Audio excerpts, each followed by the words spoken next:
The Harvest Remembers by V. Runar. Chapter 1. The crisp autumn air was heavy with the scent of ripening apples, a fragrant promise of the harvest to come. A delicate fog clung to the ground, whispering through the gnarled roots of Greyroot orchard, a place where the past seemed to linger as stubbornly as the mist. The trees, ancient and twisted, loomed like sentinels against the gray sky, their branches sagging under the weight of the fruit they bore. In the heart of the orchard, a small group gathered in hushed reverence. They wore simple clothes, timeless in their design, as if to blend seamlessly with the surroundings. There was a ritualistic precision in their movements, a choreography passed down through generations. Their faces, though familiar, were marked with a solemnity that belied their cheerful greetings in town. In the center of their circle stood Abigail Roderick, her gray hair pulled back in a severe bun, eyes bright with the fire of purpose. "We begin?" she intoned, her voice cutting through the silence like a knife. The others shifted slightly, drawing closer, creating a tight-knit ring around her. At her feet lay a stone altar, weathered and cracked, its surface stained with offerings from years past. An intricate pattern of symbols encircled it, etched deeply into the earth.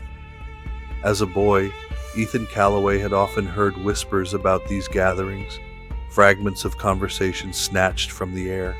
Now, at 17, he was finally deemed old enough to attend, to join in the secrets that bound this community together. He stood on the outskirts, feeling both a part of and apart from the congregation, his heart thudding in his chest with a mix of anticipation and unease. Abigail raised a small silver sickle, its blade gleaming even in the muted light. With practiced ease, she plucked an apple from the nearest tree, its skin a deep, unsettling crimson. She held it aloft, and for a moment, Ethan swore he saw the apple pulse, as if alive with an inner heartbeat. "By the blood of the earth and the promise of renewal," she declared, "we honor the ancestors who rest beneath, whose dreams we walk upon." The others echoed her words, their voices merging into a low chant that thrummed through the ground. Abigail sliced into the apple, the sickle parting its flesh with a whispered sigh. Red juices trickled down her wrist, staining her skin as she squeezed the halves over the altar. The liquid sizzled upon contact, the sound a strange counterpoint to the rising wind. Ethan felt a shiver run through him, the sensation not quite fear and not quite awe. Each year, the town's cider was made from these apples, its reputation renowned for miles around. He'd never thought to question its origins, its link to this secretive rite. As the ceremony continued, a rustle in the underbrush caught Ethan's attention.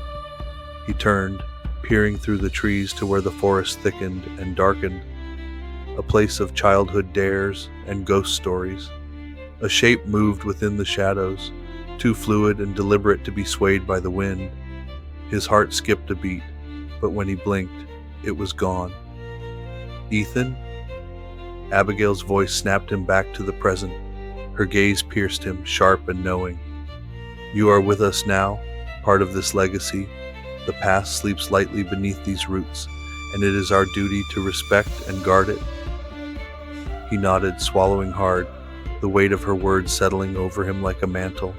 He joined in their chants, the words foreign yet familiar, resonant with unspoken power. As the gathering concluded, the group dispersed, their faces shifting from solemnity to the practiced cheerfulness they wore in daylight.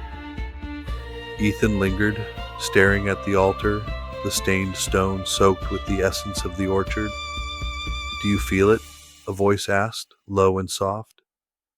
It was Nora, a girl from his class, her hair a fiery tangle that defied any attempt at taming. She had been at the edge of the circle, eyes closed as if communing with something beyond the reach of the living. Ethan glanced at her, unsure how to respond. Did he feel it? There was a thrumming in his bones, an awareness that the world was larger and darker than he had imagined.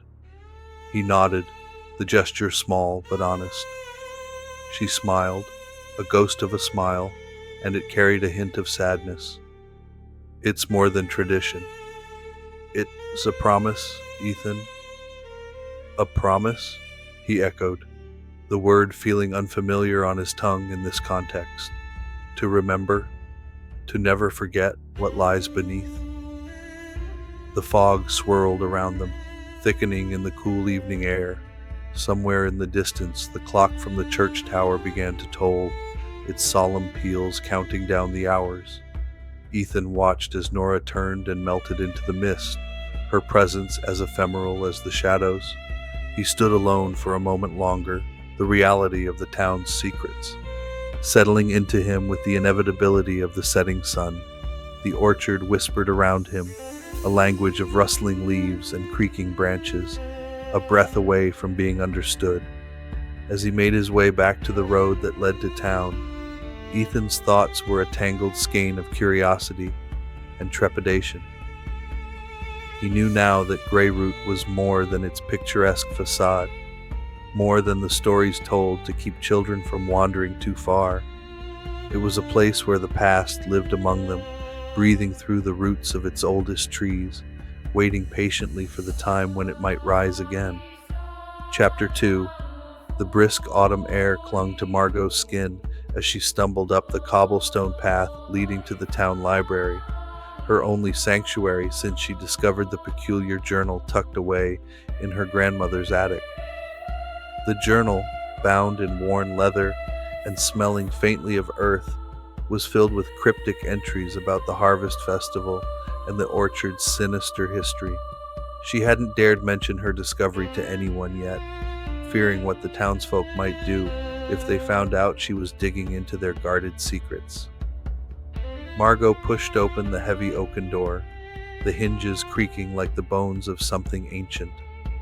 The library was cool and quiet, its high arched windows filtering the late afternoon sun into golden streaks on the dusty wooden floor. Mrs. Finch, the librarian, with her pinched face and ever-watchful eyes, was perched behind the counter. She nodded, her wire-rimmed glasses glinting. "Good afternoon, Margot," Mrs. Finch murmured, her voice a dry whisper that somehow filled the entire room. "Into the past again, are we?" Margot managed a tight smile, clutching the journal to her chest. "Just doing some research for a project," she replied, her eyes darting to the rows of books that seemed to stretch endlessly into shadowed corners. Mrs. Finch gave a knowing nod, her gaze lingering on the old leather-bound tome in Margot's arms. "History is a fragile thing," she said cryptically, her attention returning to the yellowing pages in front of her. Margot made her way to a secluded alcove in the back, where the smell of old paper was strongest, and settled into a creaky armchair.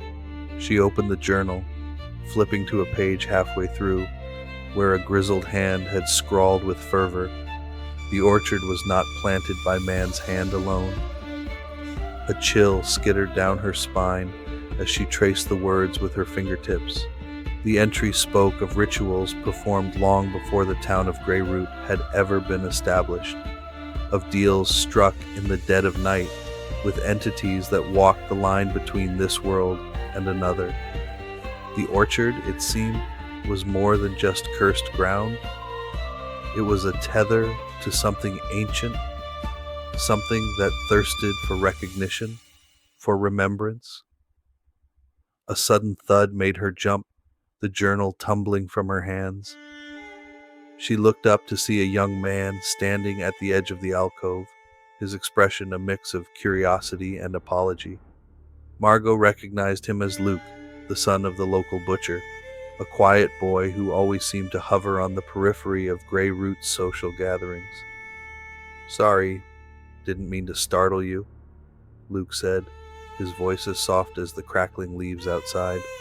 "I noticed you've been spending a lot of time here." Margot hesitated, unsure whether to keep her secrets close or to reach out for an ally.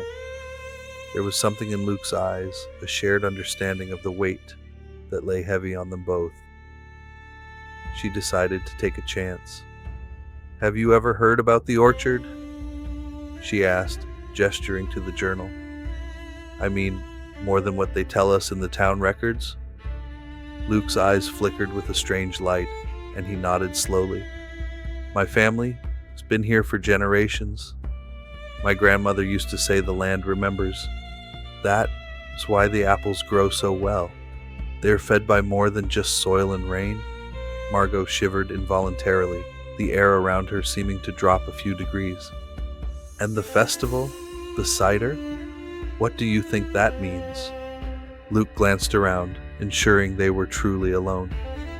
"There are stories," he said cautiously, "about how the cider keeps the land appeased, keeps whatever's beneath from waking.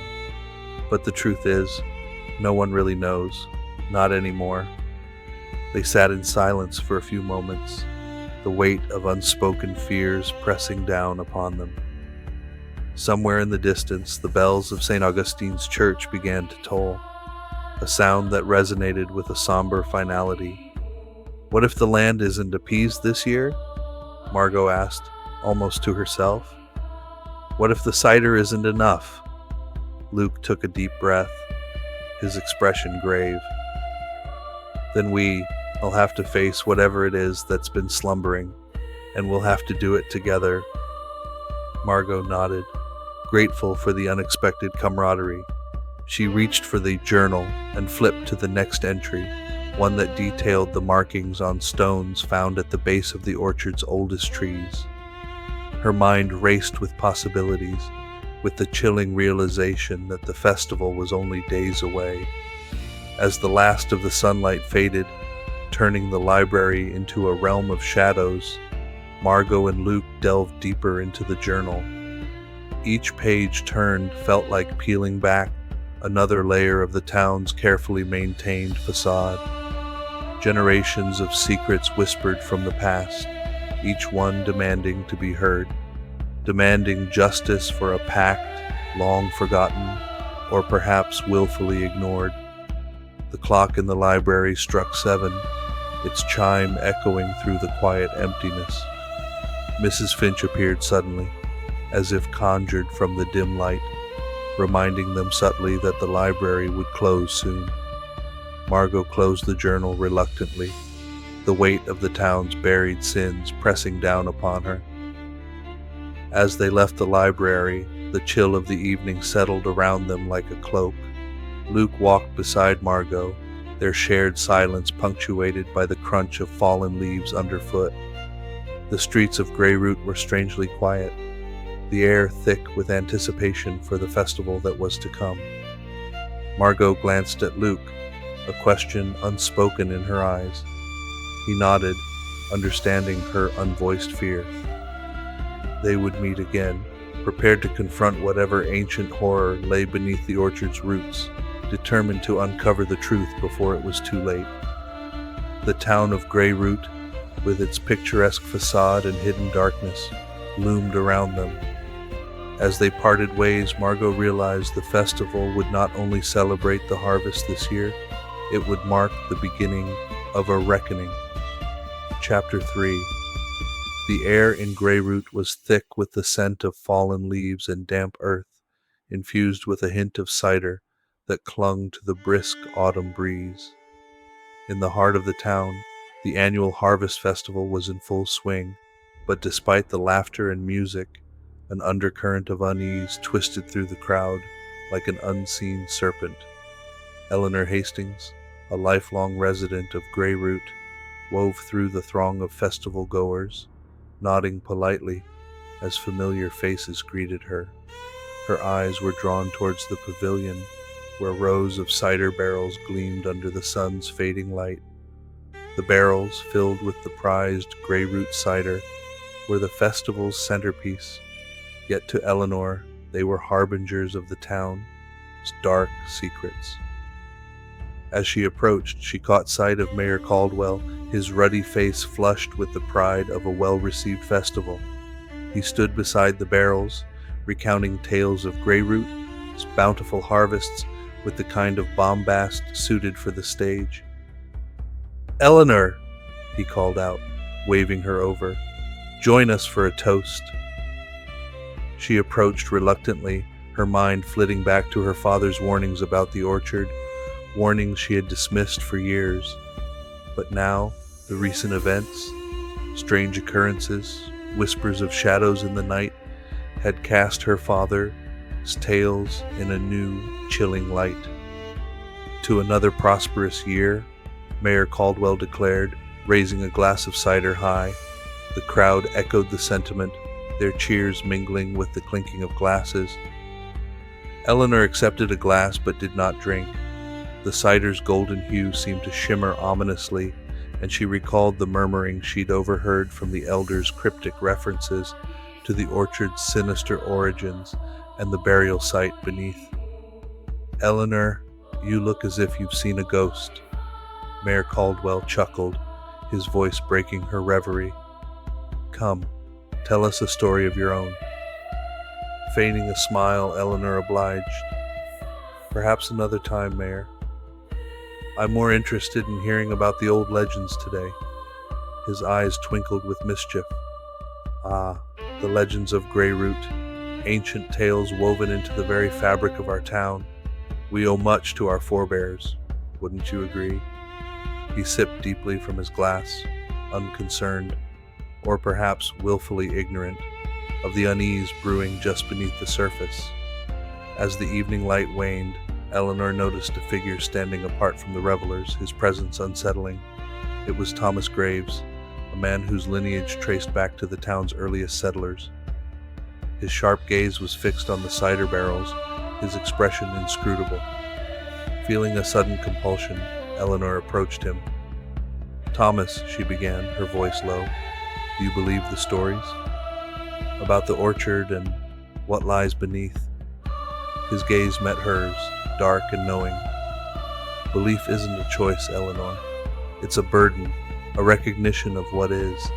His words unsettled her, not for their mystery, but for their certainty. She remembered the evening years ago when her father, his voice a whisper, shared the origin of the orchard, the bones beneath, the ancient rites, the pact sealed with the soil. It was a legacy she had dismissed, yet now it hung over her like a shroud. "Then why do we continue?" she asked, desperation edging her voice. Thomas sighed, the weariness of generations etched into his features. "Tradition binds us, as does fear, but the ritual, it demands continuity. It satiates them, for a time." Eleanor shivered despite the warmth of the evening. "And if it doesn't?" He turned his gaze to the crowd, to the cider being consumed with careless abandon. "Then we must face the consequence of our ancestors' choices." As the shadows lengthened, the festival carried on, but Eleanor felt the weight of history pressing down on her. She slipped away from the festivities, her path taking her towards the edge of the town where the orchard lay. The ground beneath her feet was soft, the earth rich with decay and secrets. The trees loomed overhead, their branches entwined like skeletal fingers reaching skyward. She paused at the entrance to the orchard, her heart pounding with a dread she couldn't shake. From behind her a voice broke the silence. "You shouldn't be here alone." Eleanor turned to find Samuel Carter, the town's unofficial historian, approaching. His presence was both a comfort and a reminder of the tales he guarded so closely. "I needed to see it for myself," she replied, her gaze fixed on the orchard. He nodded, his eyes reflecting a sadness she recognized. Sometimes seeing is the only way to understand. They stood in silence, the orchard whispering around them, the wind carrying echoes of the past. Eleanor felt an inexplicable connection to the ground beneath her, a pull that was both familiar and terrifying. "We're tied to this place, Eleanor, bound by blood and tradition," Samuel said, his voice barely above a whisper. "But it doesn't mean we can't change what that means." Her resolve hardened with his words. The weight of their history was undeniable, but perhaps it was time to confront the darkness and seek a new path for Greyroot. As she turned back towards the town, the festival lights twinkling like fireflies in the distance, Eleanor knew the path ahead would not be easy. Yet, she felt an ember of hope ignite within her, a hope that, even in the midst of shadows, they could find a way to break the cycle and finally lay the past to rest. Chapter 4.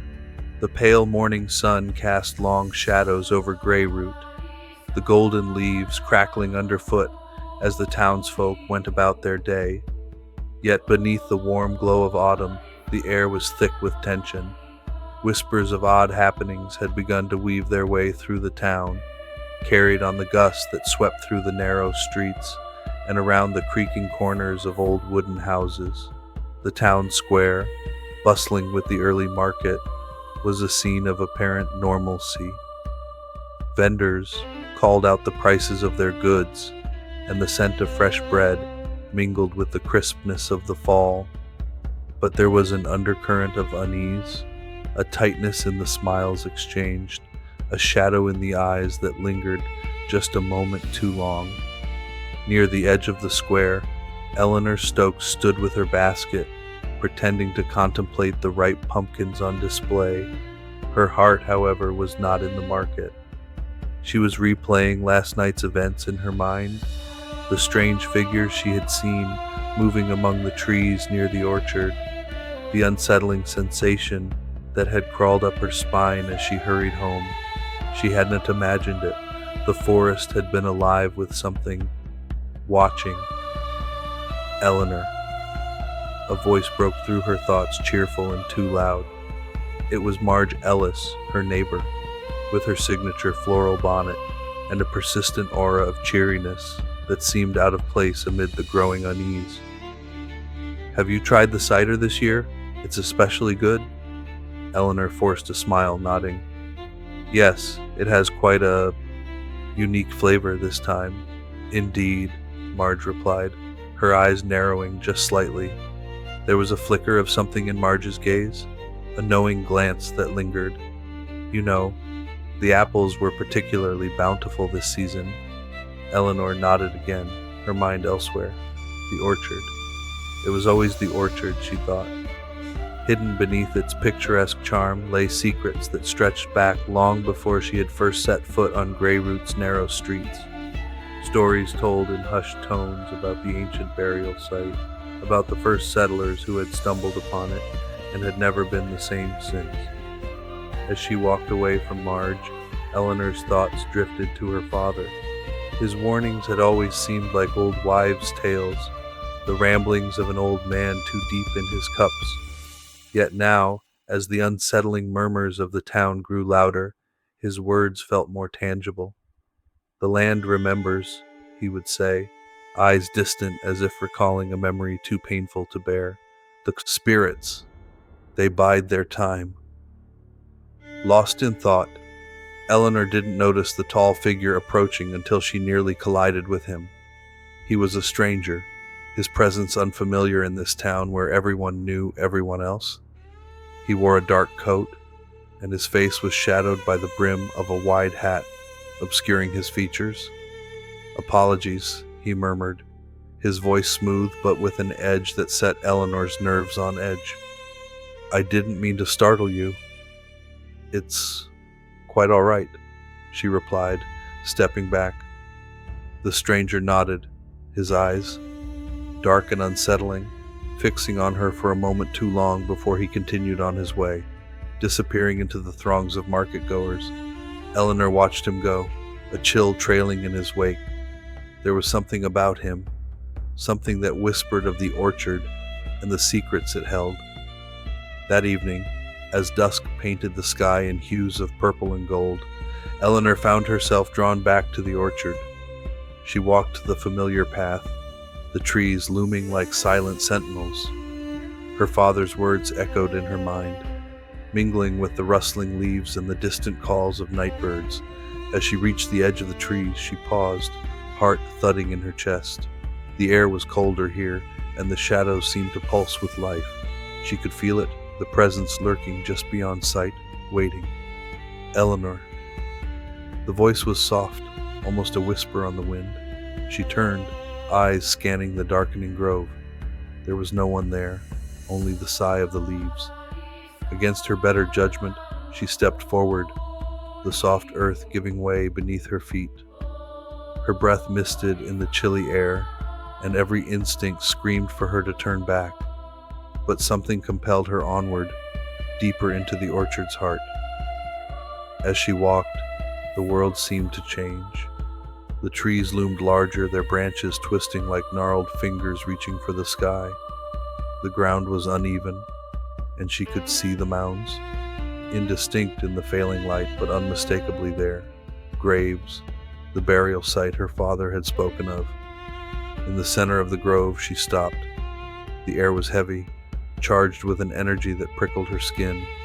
She could feel them, the spirits, the ancient souls awakened by the cider, by the town's ignorance and greed. And then she saw it. A flicker of movement, a ripple in the shadows. The figure from earlier, the stranger, stood among the trees, watching her with an intensity that froze her in place. His eyes glinted with an understanding that spoke of centuries past, of secrets long buried. "Eleanor Stokes," he said, his voice melding with the night. "You must listen." She wanted to run, to leave this cursed place and never return, but the weight of her father's warnings held her fast, and she knew, like so many in Greyroot, there was no escaping the legacy of the land. Chapter 5. The wind howled through the gnarled branches of the ancient apple orchard, a chorus of whispers from the past. In the dim light of the early evening, the trees appeared as eerie sentinels, their twisted trunks stretching toward the sky like the limbs of forgotten giants. Beneath the rich, loamy soil, secrets long buried lay restless, eager for release. The air was crisp with the scent of fallen leaves and ripe apples, a deceptive sweetness masking the sinister undercurrent that ran through the heart of Greyroot. As Maggie Lawson trudged down the narrow path leading into the depths of the orchard, she felt an unsettling chill creep up her spine. Her breath misted in the cool autumn air, and she clutched her coat tighter around herself.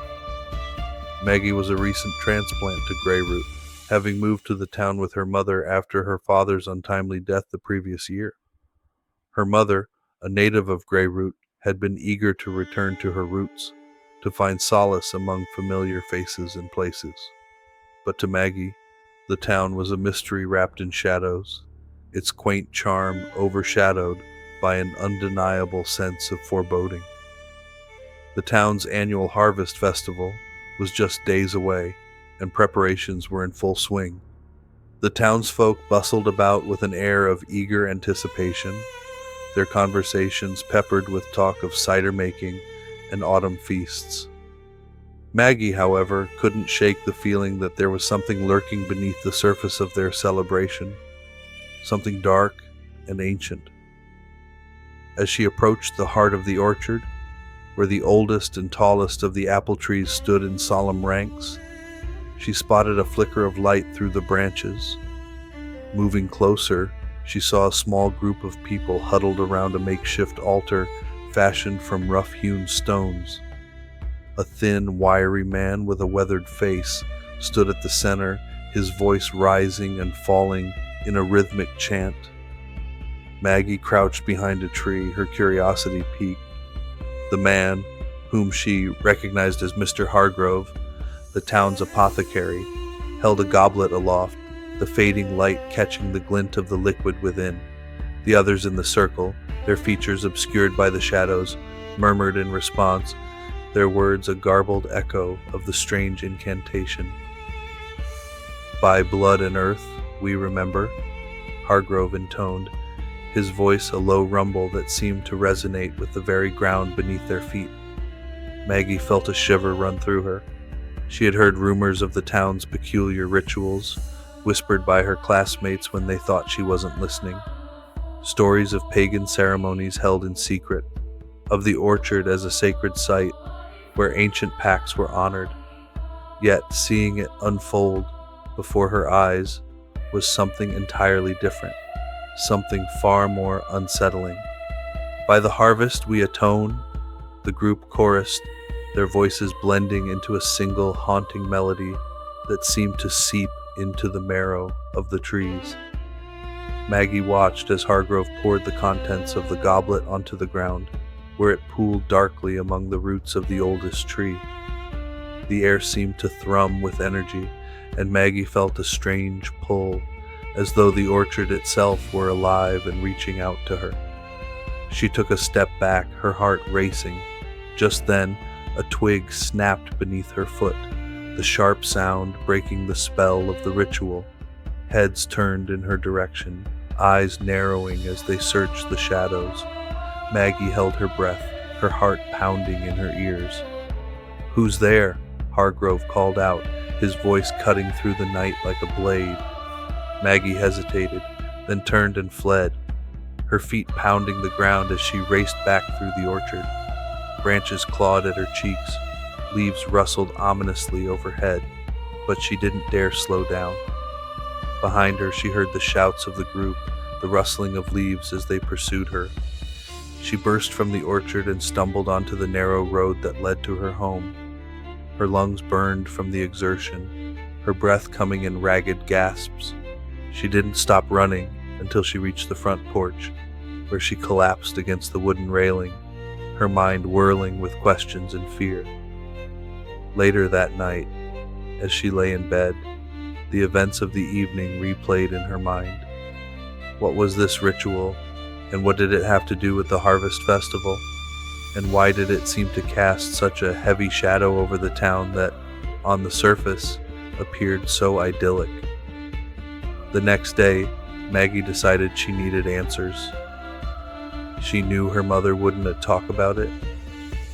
She had tried once, only to be met with a terse warning to never speak of such things again.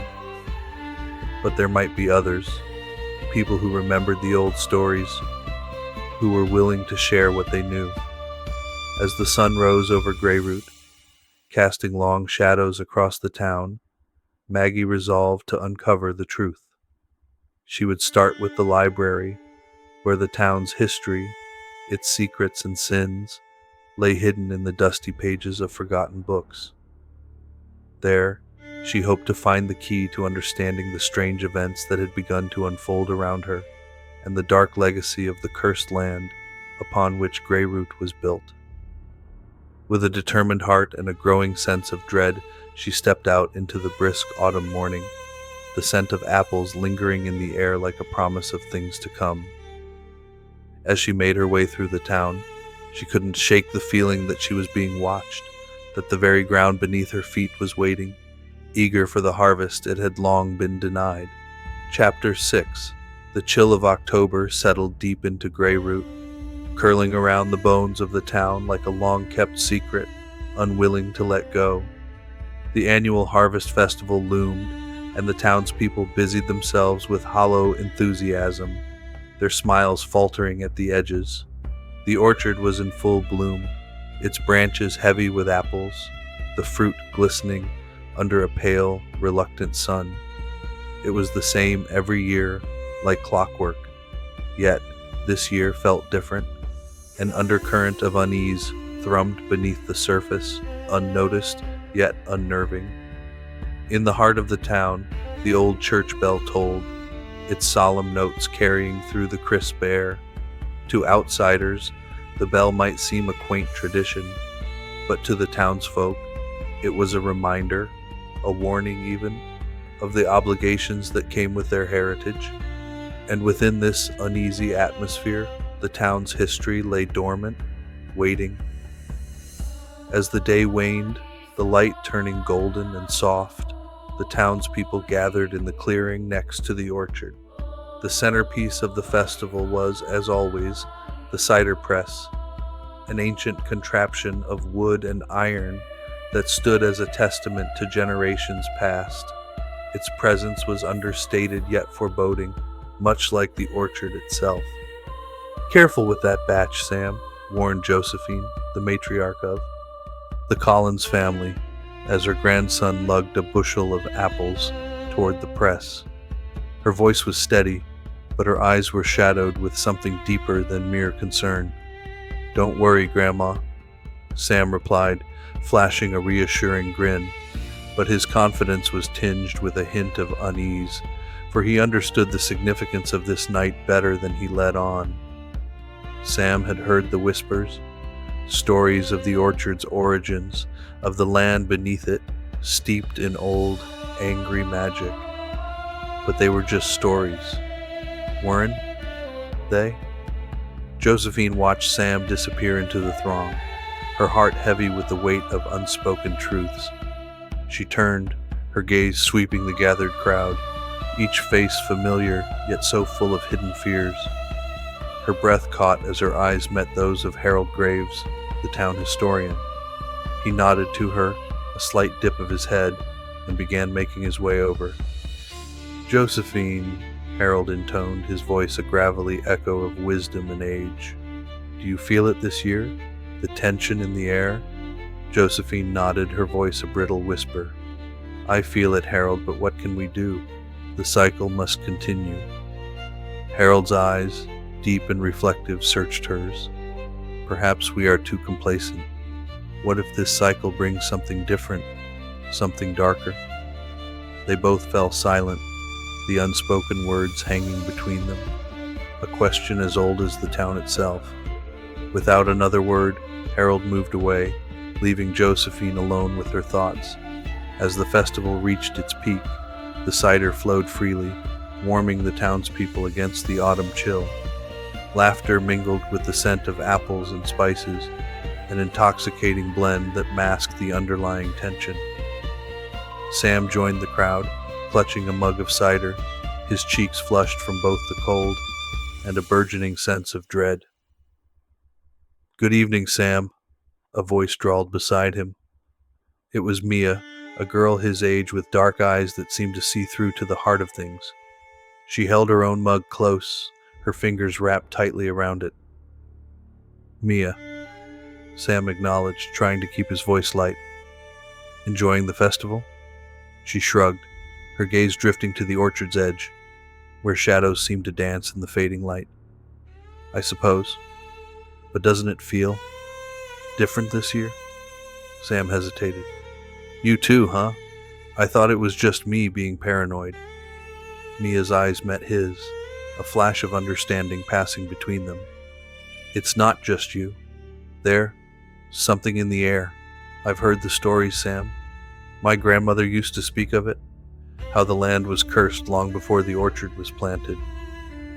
Sam nodded, his mind turning over the stories he had tried to ignore. "But they're just stories, right? Old tales to scare the kids." "Are they?" Mia's voice was soft, contemplative. "I think there's more truth to them than we care to admit." Their conversation was interrupted by a sudden commotion from the cider press. A murmur of concern rippled through the crowd as the press shuddered violently, its gears grinding against each other in protest. Josephine was already moving toward it, her movement swift and sure despite her age. "Grandma," Sam called out, instinctively following her. The press groaned again, an anguished sound that seemed to resonate with something deep within the earth. Mia stayed beside him, her eyes wide as the shadows at the orchard's edge grew longer, darker. The air felt charged, electric, as if the ground itself were holding its breath. "Stay back," Josephine commanded, her voice cutting through the noise. She reached the press, her hands moving over its worn surface, her touch both firm and gentle. The crowd watched, hushed and tense, as the press stilled under Josephine's ministrations. But the relief was short-lived, for at that moment a low rumble shivered through the ground, an unnatural tremor that seemed to come from beneath the orchard itself. A collective gasp swept through the townspeople, their faces turning toward the orchard, and there, at its edge, the shadows shifted and writhed, taking on forms that should not have been possible. Figures emerging from the darkness, their features just visible enough to send a chill down the spine. Mia clutched Sam's arm, her grip tight. "Do you see them?" Sam nodded, his heart pounding in his chest. "I see them." And as the first of the figures stepped into the dying light, the truth of the stories became undeniable. The dead had come to reclaim the night, awakened from their restless slumber, brought forth by the cider's ancient curse. The air grew cold, and the townspeople drew closer to one another, their shared fear uniting them against the encroaching darkness. In that moment, the facade of the festival fell away, revealing the fragile veneer that had hidden Greyroot's secrets for far too long. This night, it seemed, would be different indeed. Chapter 7. The rain had started as a soft whisper against the windows of the old farmhouse, but now it lashed violently, the wind howling like a chorus of lost souls. The skies above Greyroot were a tapestry of swirling grays and blacks, and each flash of lightning illuminated the gnarled branches of the ancient apple trees that surrounded the town like a guardian of secrets. Inside, the farmhouse crackled with the uneasy energy of its inhabitants. Celia sat in the dimly lit parlor, the weight of her great-grandmother's journal heavy in her lap. The pages felt as old as the town itself, the ink faded but still legible in the flickering glow of the oil lamp. Her fingers traced the edges of the delicate pages, her heart pounding with each revelation she unearthed. Each word was a thread in a tapestry of horror, detailing rituals that had been passed down through generations, whispered in the shadows, and carried out under the cover of darkness. "What's it say?" Sam's voice was a low rumble, breaking the oppressive silence. He leaned against the doorframe, his silhouette a solid presence contrasting the storm's chaos outside. His eyes, usually so calm and steady, were now clouded with concern. Celia glanced up, her eyes reflecting the fear she hoped to suppress. "It confirms what we feared, Sam.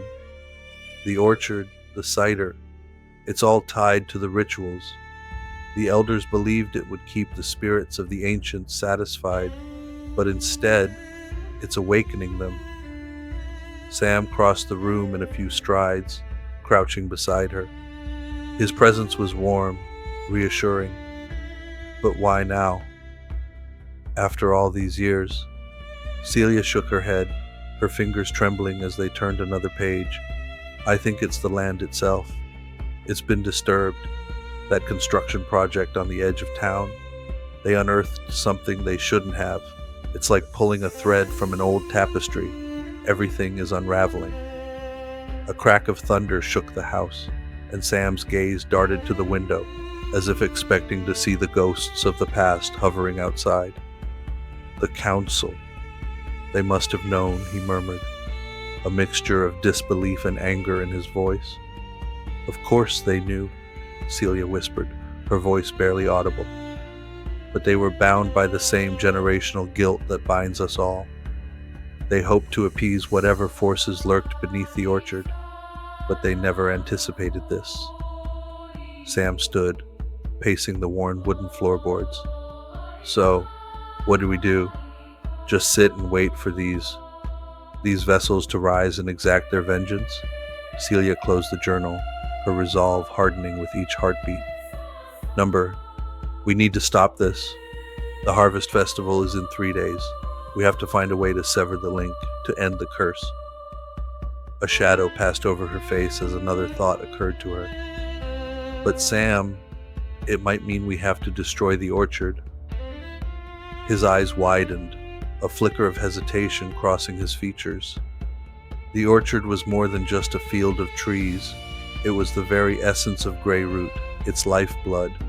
To destroy it would be to erase a part of the town's soul, a history tangled with roots and rights. Before Sam could respond, the tinny ring of a phone shattered the tension. Celia jumped, the journal almost slipping from her grasp. Sam moved to the kitchen where the vintage rotary phone sat, its presence anachronistic in an age of digital ease. "Hello," he answered, his voice gruff with unspent fear. The voice on the other end was frantic, barely coherent. Sam listened, his expression shifting from confusion to horror. "We'll be right there," he said quickly, slamming down the receiver. "What is it?" Celia asked, already rising. "It's Mrs. Miller. She says she's been acting strange ever since she drank the cider, like she's possessed." Celia felt a cold shiver race down her spine. The vessels. It was happening, faster than she anticipated. "We need to go," she said, grabbing her coat from the hook by the door.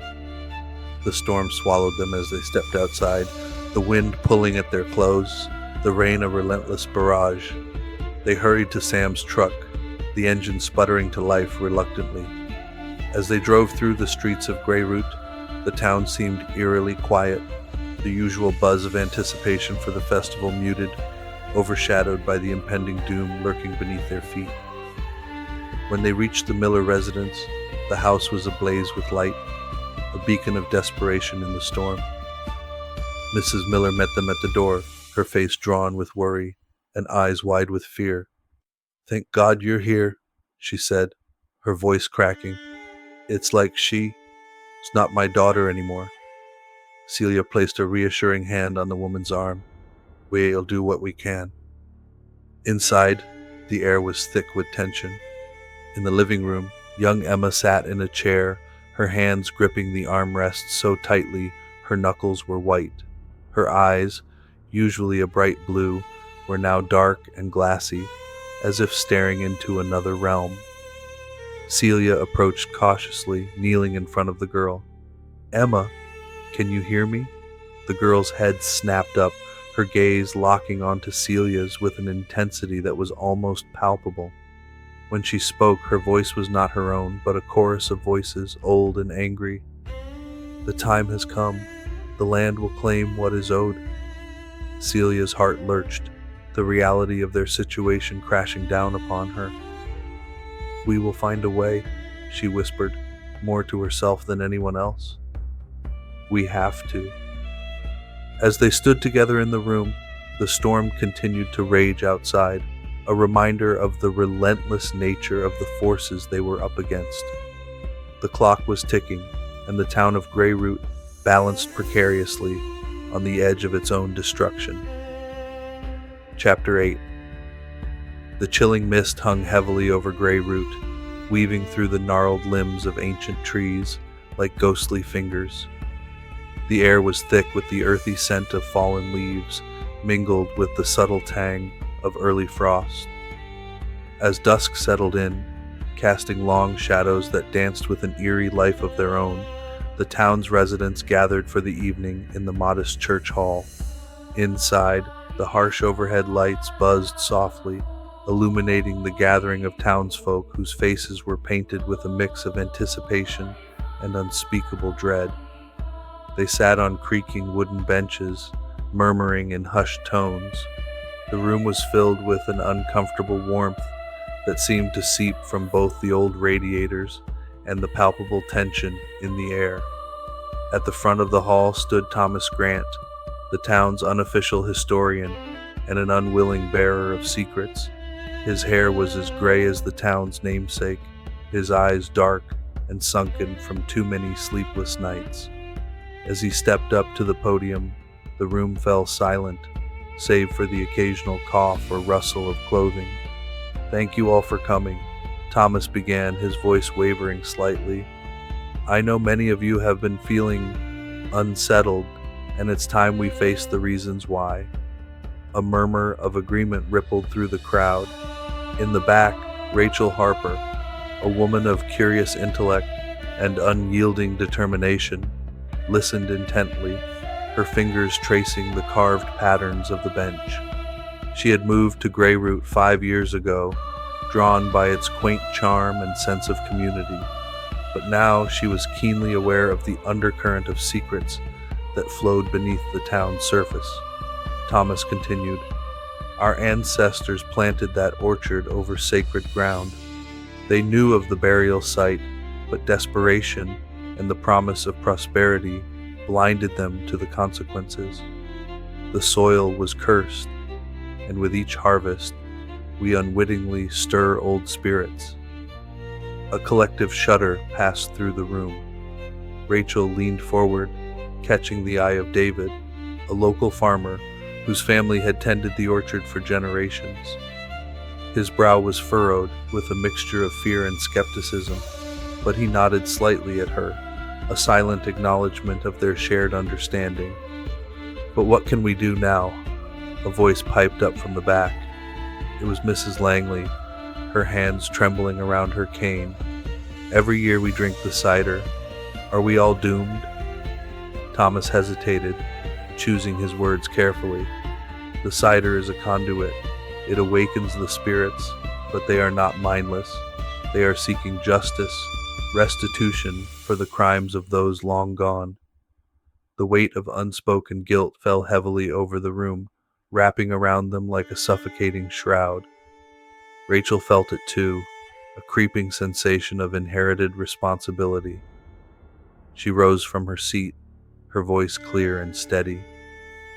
"If they seek justice, perhaps we can give it to them. But how do we communicate with them? How do we right the wrongs of the past?" At this, Thomas looked directly at her, his eyes carrying the burden of knowledge passed down through bloodlines. "There is a ritual," he said, almost whispering. "A way to speak with the spirits, to offer them peace." "But it's dangerous," David interjected, his voice laced with a protective urgency. "Interacting with them could provoke their wrath even further." The room was silent, every face turned towards Rachel and Thomas, waiting for a decision, a hope to cling to in the darkness. Rachel nodded slowly, her resolve hardening with each heartbeat. "We can't ignore this any longer. If we don't try, the cycle of vengeance will only continue." The meeting concluded with a sense of tentative determination. As the townsfolk filed out into the chilly night, Rachel lingered behind, speaking quietly with Thomas and David. "What exactly does this ritual involve?" she asked, aware that her curiosity was about to lead them all into deeper waters. "A gathering at the orchard," Thomas replied, his voice low. "We must go at midnight, when the veil between worlds is thinnest. We'll need offerings, symbols of peace and reconciliation." David sighed, his expression one of reluctant acceptance. "I'll help prepare whatever we need, but we should all be ready for the consequences, whatever they may be." As they parted ways, Rachel felt a strange blend of fear and hope swirling within her. The path ahead was fraught with uncertainty, but she knew now that turning back was no longer an option. That night, sleep eluded her once again. She lay in bed, staring at the cracked ceiling, listening to the rustling of the wind through the trees outside her window. The ancient orchard loomed large in her mind, its secrets buried beneath layers of history and guilt. Come midnight, they would gather there, standing at the intersection of past and present, and offer their plea for redemption. Whether the spirits would listen, or if they would be swallowed by the darkness they sought to understand, remained to be seen. But it was a risk they all had to take, for the sake of their town, and for the echoes of those who came before. Chapter 9. The crisp autumn air had a bite to it as evening descended upon Greyroot. The street lamps cast elongated shadows that wavered like specters across the town square, where the annual apple harvest festival was in full swing. Laughter mingled with the scent of spiced apples and the distant sound of fiddles, yet beneath the merriment lingered an unshakable tension. It was as if the very ground underfoot was stirring, whispering secrets from a past that refused to remain buried. In the shadow of the old Greyroot chapel, The town's elders gathered, their faces etched with the weight of knowledge, reluctantly borne across generations.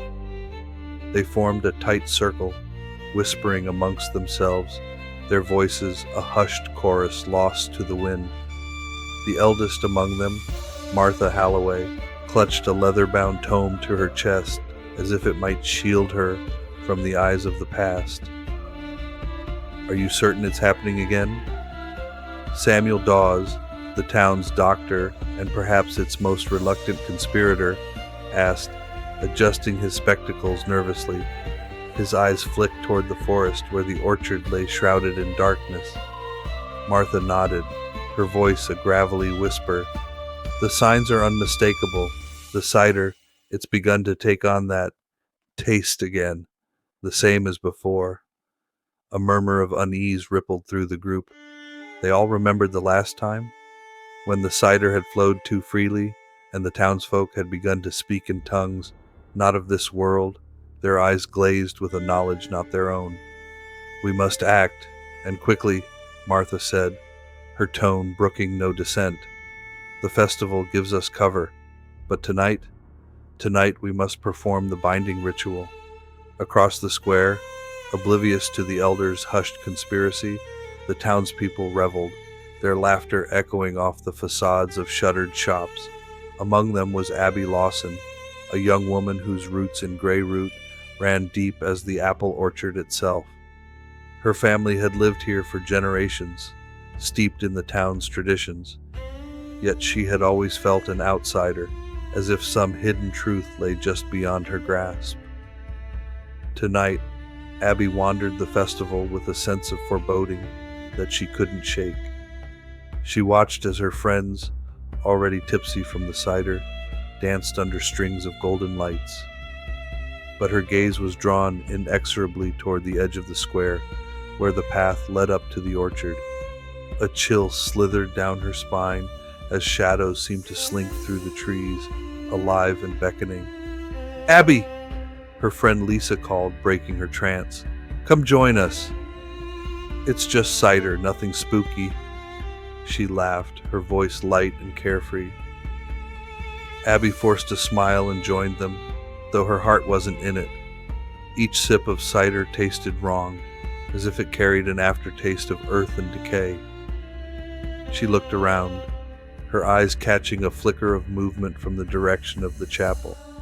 Curious and unable to quell the growing unease, she excused herself and slipped away, unnoticed by the revelers.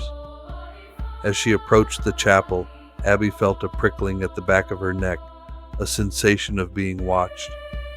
She hesitated at the entrance, the heavy oak doors slightly ajar. Peering inside, she saw the elders gathered around a flickering circle of candles, their faces cast in harsh relief. The name they chanted sent a shiver through her, though she didn't understand its meaning. She stepped back, her foot crunching on a fallen twig. The sound echoed, and the chanting ceased abruptly. Silence fell, thick and oppressive. "Who's there?" Samuel's voice called, tension threaded through the words. Heart pounding, Abby stepped into the light. "It's Abby. I didn't mean to intrude," Martha sighed, her expression softening with a mixture of fear and resignation. "Child, you shouldn't be here. Not tonight." "Why?" Abby demanded, a mix of curiosity and defiance. "What's going on? What are you doing in here?" The elders exchanged glances, a silent debate passing among them. Finally, Martha nodded, her resolve firming. "You deserve to know, Abby. It's your right, your burden as much as ours." She gestured for Abby to join their circle, and as she did, the truth unfolded, each word a stone added to the weight already pressing on Abby's chest. The orchard, the cider, the restless spirits.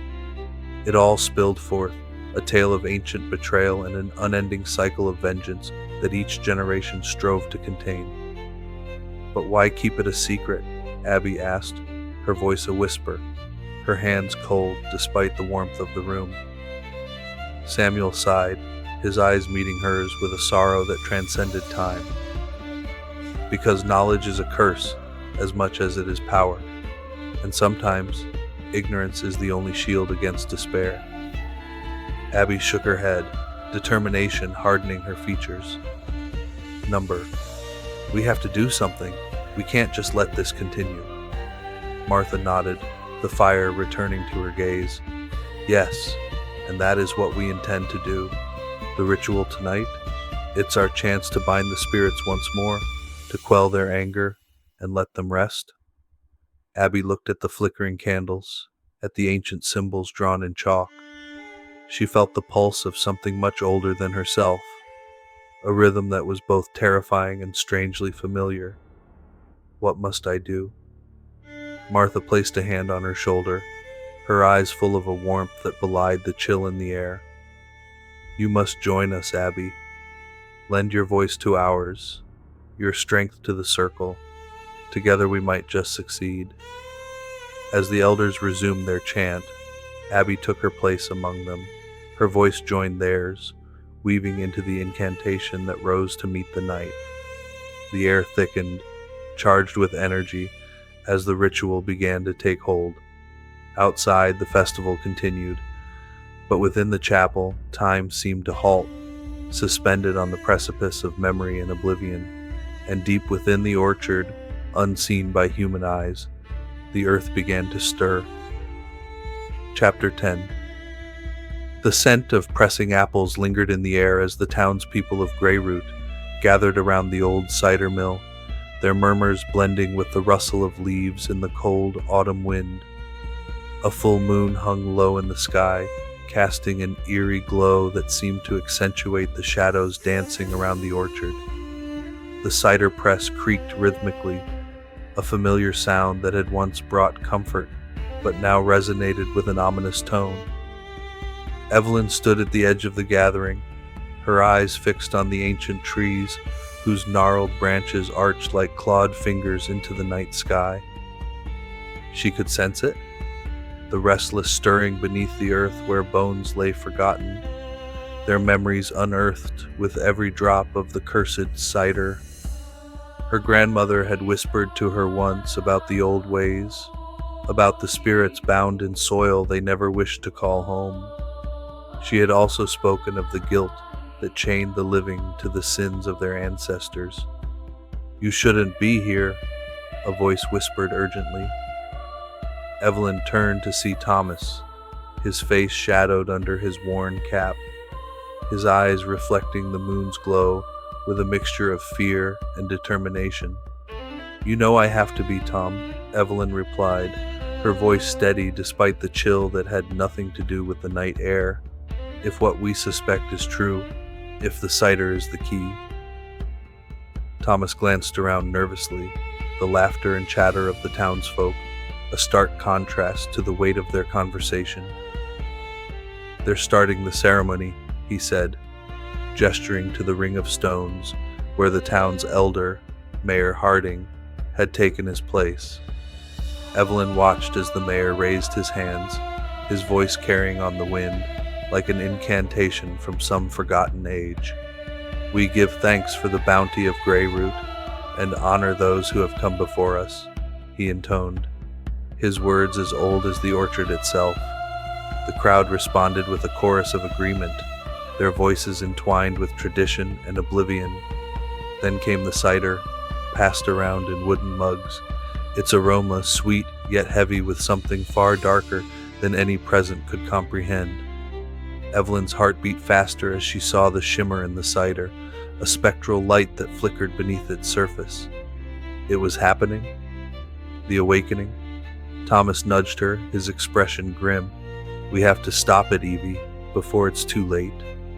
Evelyn nodded, her resolve bolstered by the urgency in his voice. We need to find the burial site, she said, the original one where it all began. Thomas hesitated, his eyes darting to the townsfolk who were now swaying gently, their movements synchronized as if guided by an unseen force. I think I know where it is, he admitted, his voice barely audible above the distant echo of the past. My grandfather, he told me stories, but it won't be easy to get there. Lead the way, Evelyn urged, her mind racing with fragments of her grandmother's tales, pieces of a puzzle she had yet to complete. They slipped away from the gathering, their footsteps muffled by the thick carpet of fallen leaves. The path through the orchard twisted like an ancient serpent, its secrets buried deep within the folds of darkened earth. Evelyn felt a familiar tug at her heart, a recognition of the land's fury and the ceaseless cry of those who had been wronged. As they reached the heart of the orchard, the air turned colder, the moonlight dimming as if swallowed by the shadows themselves. Thomas stopped abruptly, pointing to a cluster of stones partially hidden by moss and creeping vines. "There," he said, his voice rough with emotion. "That's where it was." Evelyn stepped forward, her fingers brushing against the stones, the chill of them penetrating her skin. She could feel the presence of the dead, their anguish a constant tremor beneath her fingertips. "We need to perform the rite," she whispered, recalling the ritual her grandmother had described, a ceremony of atonement meant to lay the spirits to rest. Thomas nodded, retrieving a small pouch from his coat. He handed it to Evelyn, who opened it to reveal a handful of salt and herbs, their fragrance mingling with the damp earth. Together, they began to chant, their voices weaving a tapestry of words that transcended time and space. As their voices rose, the ground beneath them seemed to ripple, the stones glowing faintly with an ethereal light. The air thrummed with energy, a pulse of life and death intertwined. Evelyn felt the weight of generations lifting, the guilt that had seeped into the soil beginning to unravel. Suddenly a low moan echoed through the trees, a sorrowful lament that pierced the night. Evelyn's heart clenched at the sound, her eyes meeting Thomas's in a shared moment of fear and hope. They had awakened something, a consciousness that recognized their plea for forgiveness.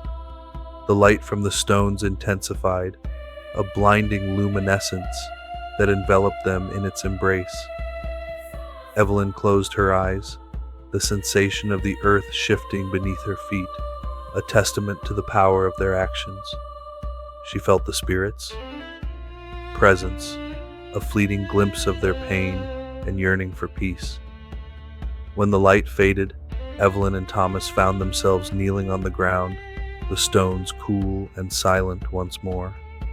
The orchard around them was still, the air thick with an expectant calm. "It's done," Thomas whispered, his voice hoarse with the weight of what they had accomplished. "We've set them free." Evelyn nodded, tears glistening in her eyes. "But at what cost?" she murmured, knowing that the true test lay ahead.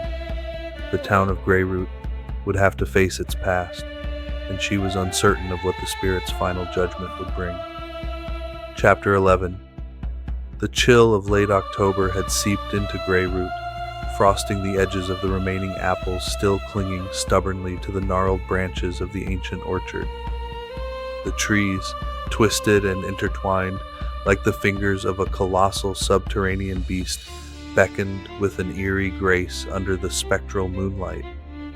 The once comforting smell of cider that usually wafted through the town this time of year now felt tainted, a reminder of the festering secret buried beneath the roots. Beneath the oppressive silence of the night, Judith Marshall found herself standing at the orchard's edge, her breath visible in the cool air. The town's long-held secrets weighed heavily on her shoulders, the history of ancient rituals and unspoken pacts whispering through the leaves.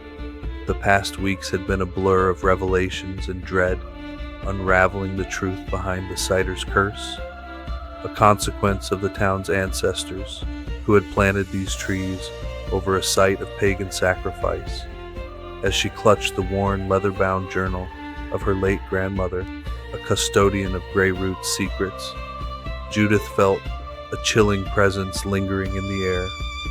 The journal was her guide, its pages filled with cryptic notes and sketches that mapped the dark history of the town, revealing the patterns of the ritual and the consequences now unfurling around her. "Judith," a voice called softly from the shadows, pulling her attention from the book. It was Samuel, his silhouette emerging from the darkness. His eyes, usually filled with warmth, were now shadowed with fear and determination. He had been her confidant through this ordeal, a pillar of strength as they pieced together the mystery that was pulling Greyroot into a nightmare.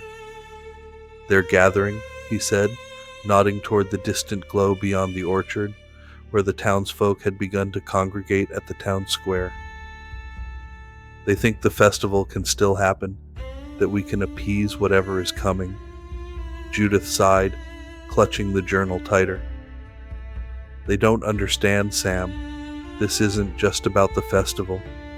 It's about what our ancestors did, the land they desecrated. The cider is just the beginning."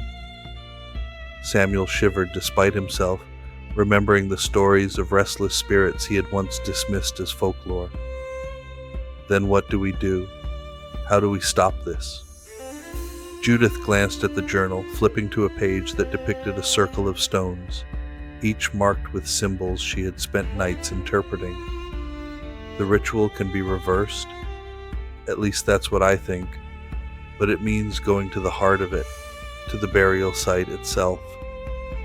As Judith and Samuel ventured deeper into the orchard, every step seemed to echo with hushed voices, the wind carrying fragments of ancient lamentations. The ground underfoot was softer here, as if the earth remembered what had been buried beneath. The trees leaned in closely now, their bark resembling faces frozen in eternal screams. The heart of the orchard was marked by a ring of stones, half buried in leaf litter and neglect.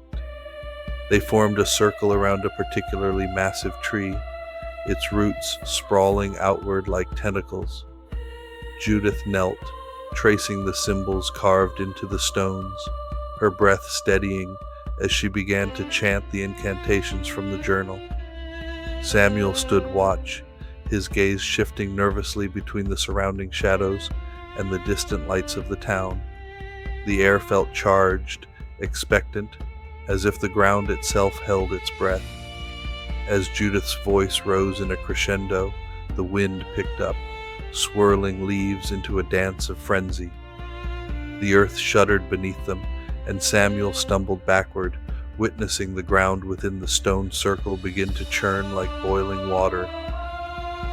"Judith," he called, his voice barely audible over the gathering storm. "Is this supposed to happen?" Judith continued undeterred, her chanting now a desperate plea. The symbols on the stones began to glow faintly, pulsating with an ancient energy. A low hum resonated through the air, growing louder until it became a deafening roar. Suddenly, there was a crack, like thunder, and the great tree at the circle's center split down the middle, revealing a hollow core filled with a blinding light. From the light emerged a figure, neither living nor dead, but something in between, a visage of wrathful beauty and timeless pain. Judith fell silent, the chanting gone from her lips. She and Samuel stood transfixed before the apparition, their hearts pounding with fear and awe. The figure spoke, its voice a chorus of many, echoing through time itself. "Do you seek redemption for the sins of your kin? Or do you seek to hide them beneath the soil, as they did?" Judith, finding her voice, stepped forward. "We seek to make amends, to end the curse. Let the past remain buried." The specter regarded her with eyes that seemed to pierce through her very soul. "The land remembers, child of Greyroot. It bears the weight of your ancestors, guilt, but if you truly wish to lift it, the sacrifice must be your own." Judith understood. The offer was not without cost. She turned to Samuel, her eyes filled with tears she refused to shed. "It's the only way, Sam." He reached for her hand, squeezing it tightly. "I'm with you, Judith, whatever it takes." Together, they stepped into the light, feeling the warmth of the earth around them. the whispers of the past growing silent as they offered themselves as the final atonement. The specter watched, a silent guardian of the sacred ground, as the light enveloped them completely. In the distance, the town of Greyroot carried on with its festival, unaware that the land had finally been appeased, the curse lifted through the selfless act of two souls, seeking redemption for the sins of the past. And as the first light of dawn broke over the horizon, the orchard stood still and quiet, keeping its newfound peace. Chapter 12. The air hung thick with tension as the townsfolk of Greyroot gathered around the orchard, their faces illuminated by the flickering glow of torches. The harvest moon loomed large overhead, casting an eerie light over the scene. The once vibrant orchard now stood as an ominous monument, its gnarled branches twisting skyward like the fingers of a sleeping giant. The sense of dread was palpable, a collective unease that had seeped into the very bones of the town. As the elders assembled at the edge of the orchard, their expressions were unreadable, carved from years of secrecy and silent complicity. At the forefront stood Agnes Hawthorne, her gray hair billowing like smoke in the chill autumn breeze. Her eyes bore the weight of generations, shadowed by the knowledge of what lay beneath the soil they all stood upon. "We have to end this, Agnes," whispered Matthew, the town as sheriff. His voice was hoarse, barely audible over the rustling leaves. "We can't let the past keep taking from us." Agnes nodded, her gaze fixed on the orchard. "It's time to atone for our ancestors' sins. The cycle must be broken, and the dead must be laid to rest." The murmurs of the crowd grew louder, a chorus of fear and uncertainty. Some clutched their cider mugs tightly, as though holding onto a lifeline. The cider had been both a gift and a curse, its sweetness masking the bitter truth of its origins. "Do you think they are really out there, the spirits?" a young woman asked, her voice trembling as she turned to her husband. "They have always been here," he replied, his eyes scanning the darkened orchard. "We just chosen not to see them." A sudden rustle from the orchard silenced the crowd. The trees seemed to shiver, their branches swaying as if moved by an unseen force. From the depths of the orchard, a low, mournful wail resonated, sending a shiver down every spine. "It's them," Agnes said solemnly. "The spirits of the wronged, and they demand justice." The townsfolk shifted uneasily, a wave of whispered prayers and hushed apologies rising in the night air. It was an unspoken pact, a collective acknowledgement of the generational guilt that had brought them to this moment. With a firm resolve, Agnes stepped forward, holding an ancient book bound in worn leather. The pages were yellowed with age, the script barely legible under the moonlight. She began to chant, her voice rising in a rhythmic cadence that seemed to echo through the air. As her words drifted over the orchard, the ground trembled, a low rumble that emanated from the cursed burial site. The trees groaned and twisted, their roots writhing as if trying to break free from the earth. And from beneath the soil, the spirits began to emerge. They came forth, not as grotesque figures of decay, but as shimmering apparitions, their forms flickering like candle flames.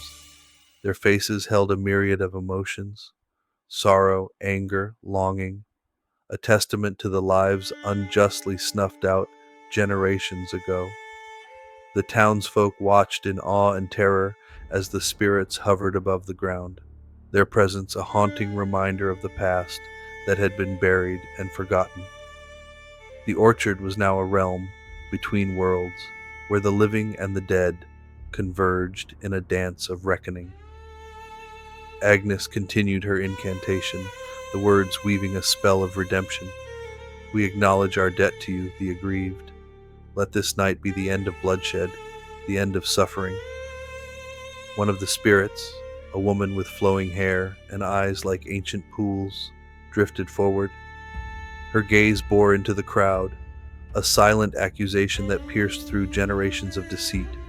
Yet, within that gaze was also a sliver of hope, a chance for reconciliation.